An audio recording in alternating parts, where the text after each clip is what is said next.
সত্যি কথা বলতে কি জানেন, মেয়েরা কখনো শ্বশুরবাড়িতে মেয়ে হয় না, বউ হয়ে থেকে যায়। যত ভালো করেই রান্না করেন না কেন, শ্বশুরবাড়ির মানুষের কাছে একটা না একটা দোষ বের হবেই। কখনোই তাদের মন পাবেন না।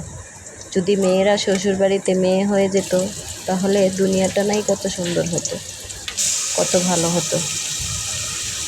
মেয়েদের সারা জীবন কষ্ট করতে করতেই দিন শেষ। তারা কখনো আর কাউকে মনের মতো করে পায় না। মেয়েদের কখনোই কেউ সম্মান করে না। শ্বশুরবাড়ির লোকজনের কাছে দোষ থেকেই যাবে। আপনি যতই ভালো ব্যবহার করেন না কেন, তারা কখনোই আপনাকে আপন মনে করবে না, মেয়ে মনে করবে না।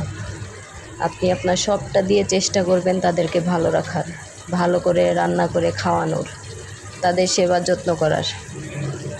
কিন্তু দিন শেষে দেখবেন আপনার চোখের আড়ালে আপনারই বদনাম করতেছে, আপনারই খারাপ চাইতেছে। কখনোই তারা আপনার ভালো চাবে না। কারণ কি জানেন? কারণ আপনি বউ। সারা জীবন মেয়েরা শ্বশুরবাড়িতে বউ হয়ে থেকে যায়, কখনোই মেয়ে হতে পারে না। একটাই আফসোস, কখনো কারো মন পেলাম না।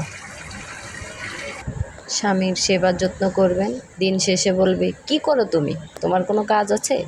সারাক্ষণ তো বাসায় শুয়ে বসেই থাকো। এটাই মেয়েদের দুনিয়া।